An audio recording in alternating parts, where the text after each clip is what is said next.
tentang perkembangan penyidikan perkara dugaan tindak pidana korupsi dalam kegiatan importasi gula pada Kementerian Perdagangan Republik Indonesia tahun 2015 sampai dengan 2023. Sebagaimana Surat Perintah Penyidikan nomor 53 tanggal 3 Oktober 2023.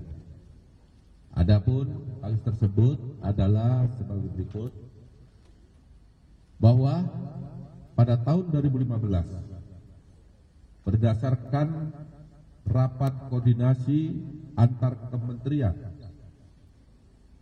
tepatnya telah dilaksanakan pada tanggal 12 Mei 2015, telah disimpulkan bahwa Indonesia mengalami surplus gula sehingga tidak perlu atau tidak membutuhkan impor gula.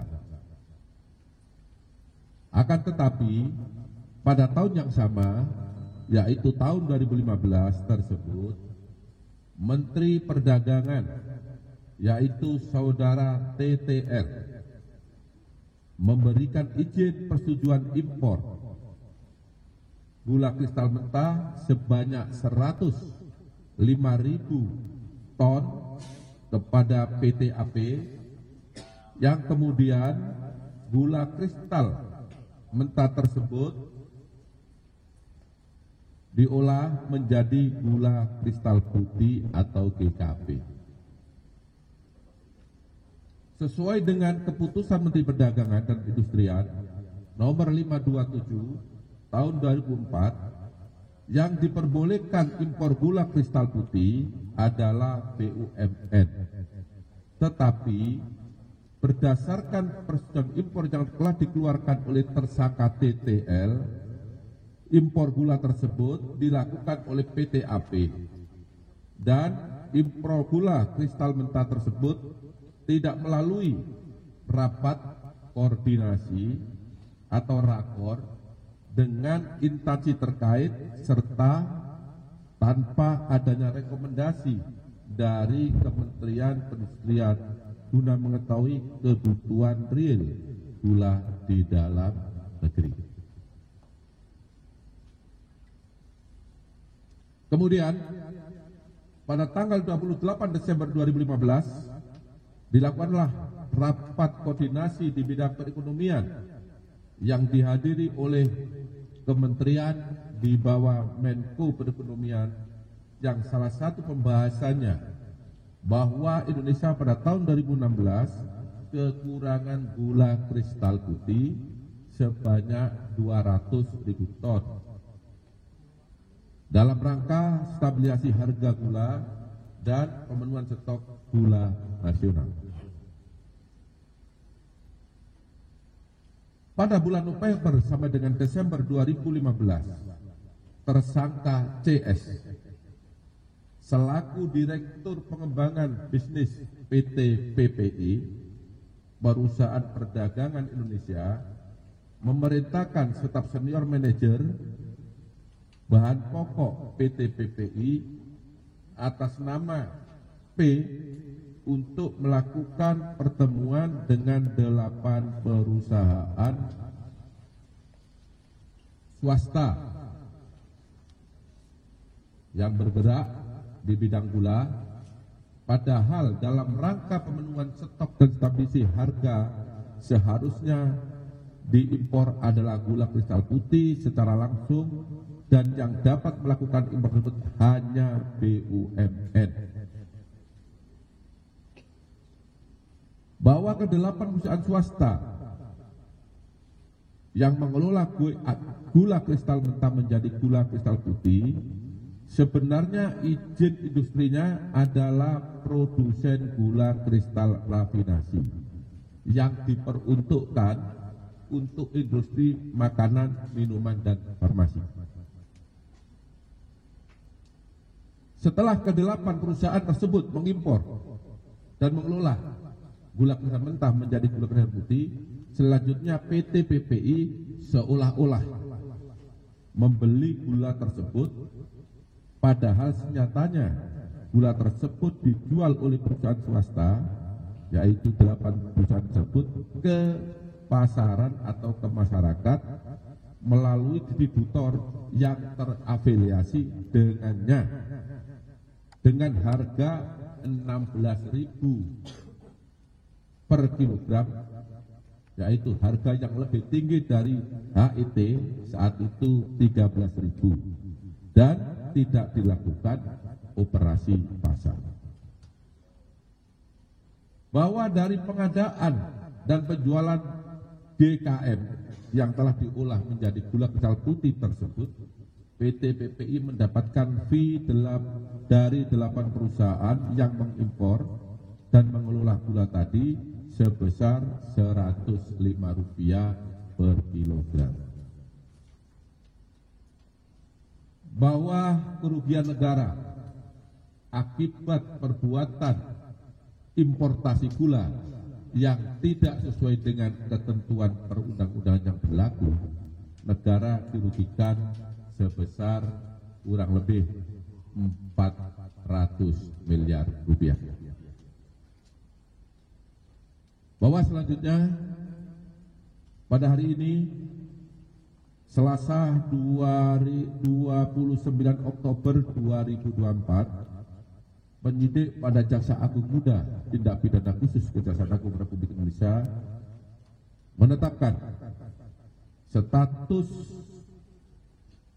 saksi terhadap 2 orang menjadi tersangka karena telah memenuhi alat bukti bahwa yang bersangkutan telah melakukan tindak pidana korupsi. Adapun kedua tersangka tersebut adalah 1. TTL selaku Menteri Perdagangan periode 2015 sampai dengan 2016 berdasarkan surat penetapan tersangka nomor TAP garis datar 60 garis miring F.2 garis miring FD.2 garis miring 10 garis miring 2024 tanggal 29 Oktober 2024. Yang kedua, tersangka atas nama CS selaku Direktur Pengembangan Bisnis pada PT PPI periode 2015-2016 berdasarkan surat perintah penetapan tersangka nomor TAP garis datar 61 garis miring F.2 garis miring FD.2 garis miring 10 garis miring 2024 tanggal 29 Oktober 2024. Bahwa terhadap kedua tersangka dilakukan penahanan rutan selama 20 hari ke depan. Untuk tersangka TTL di Rutan Salemba, Cabang Kejaksaan Negeri Jakarta Selatan, berdasarkan surat perintah penahanan nomor 50 tanggal 29 Oktober 2024, dan untuk tersangka CS ditahan di Rutan Salemba, Cabang Kejaksaan Agung berdasarkan surat perintah penahanan nomor 51 tanggal 29 Oktober 2024. Para tersangka disangka melanggar pasal 2 ayat 1 atau pasal 3 junto pasal 18 Undang-Undang Republik Indonesia tahun nomor 31 tahun 1999 sebagaimana diubah dengan Undang-Undang nomor 20 tahun 2021 junto Undang-Undang Republik Indonesia nomor 31 tahun 1999 tentang perubahan atas Undang-Undang RI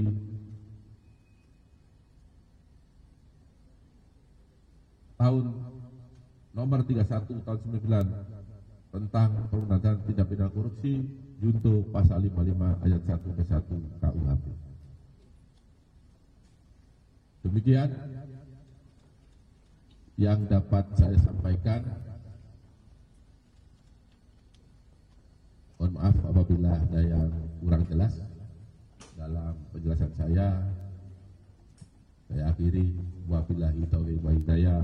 Wassalamualaikum warahmatullahi wabarakatuh. Waalaikumsalam warahmatullahi wabarakatuh. Baik, terima kasih Direktur Penyidikan. Rekan-rekan media, itu keterangan yang sudah disampaikan oleh Pak Direktur Penyidikan, saya kira sangat lengkap ya. Kalau ada hal-hal yang ingin didalami, barangkali ada 1-2 pertanyaan, silakan. Dan sebelumnya kami informasikan bahwa nanti kita turun secara beraturan saja, dan barangkali kedua tersangka akan diturunkan setelah kita semua sudah menunggu di bawah. Ya, saya kira begitu. Ada pertanyaan? Cukup? Pak, penegasan aja Pak untuk peran Dari mana Pak? Rama dari Radio Al Sinta. Penegasan aja untuk peran dari Mendak 2015-2016 ini, Pak TL ya, emangnya itu seperti apa? Sejauh mana Pak? Silakan Pak Dir. Penegasan terhadap peran dari TTL ya. Jadi sudah jelas sebenarnya.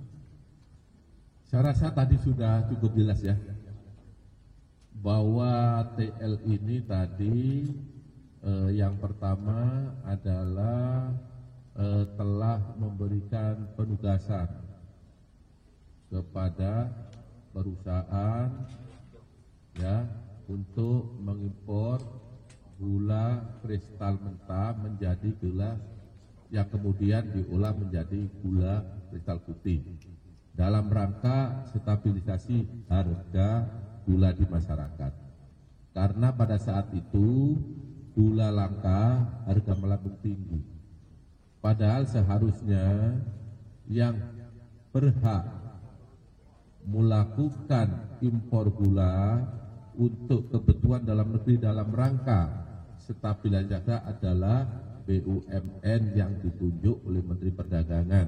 Itu pun adalah seharusnya gula kristal putih, bukan gula kristal mentah. Ya, sudah jelas? Saya kira begitu ya. Ada yang lain? Cukup? Oke, karena tidak ada lagi, saya kira kami sampaikan terima kasih. Ya.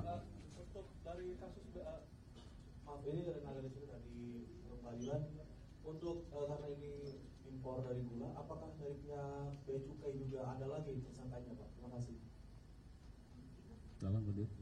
Baik, untuk tersangka lain ya kita ikuti perkembangan dari hasil penyidikan. Artinya tidak menutup kemungkinan akan bertambah tersangka lain apabila telah ditemukan bukti yang cukup bahwa yang bersangkutan telah melakukan tindak pidana korupsi. Ya. Satu lagi, Alkah dari Media Indonesia. Ini untuk penegasan aja Pak, dari kapan penyidik sudah menyidik kasus ini? Mungkin dalam hitungan bulan atau hitungan tahun sudah mendalami kasus ini, dan bagaimana nantinya ketika publik menilai ada politisasi di balik penyidikan ini dan penetapan tersangka TTL ini, bagaimana sikap Kejagung merespon? Terima kasih. Baik, terima kasih pertanyaan yang sangat bagus. Bahwa penyidik bekerja berdasarkan alat bukti, itu yang perlu digarisbawahi.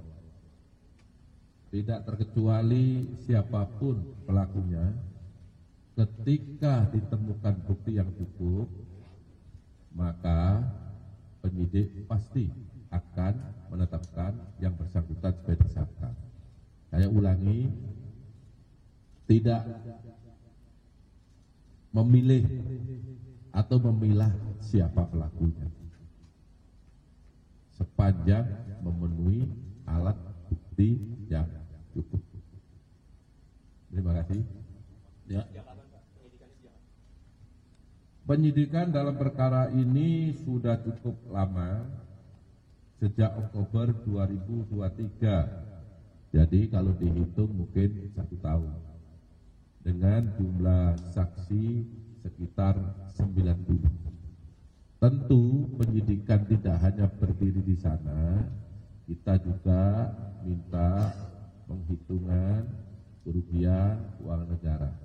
Juga memerlukan ahli, sehingga cukup lama karena perkara ini bukan perkara yang biasa, bukan perkara yang sederhana.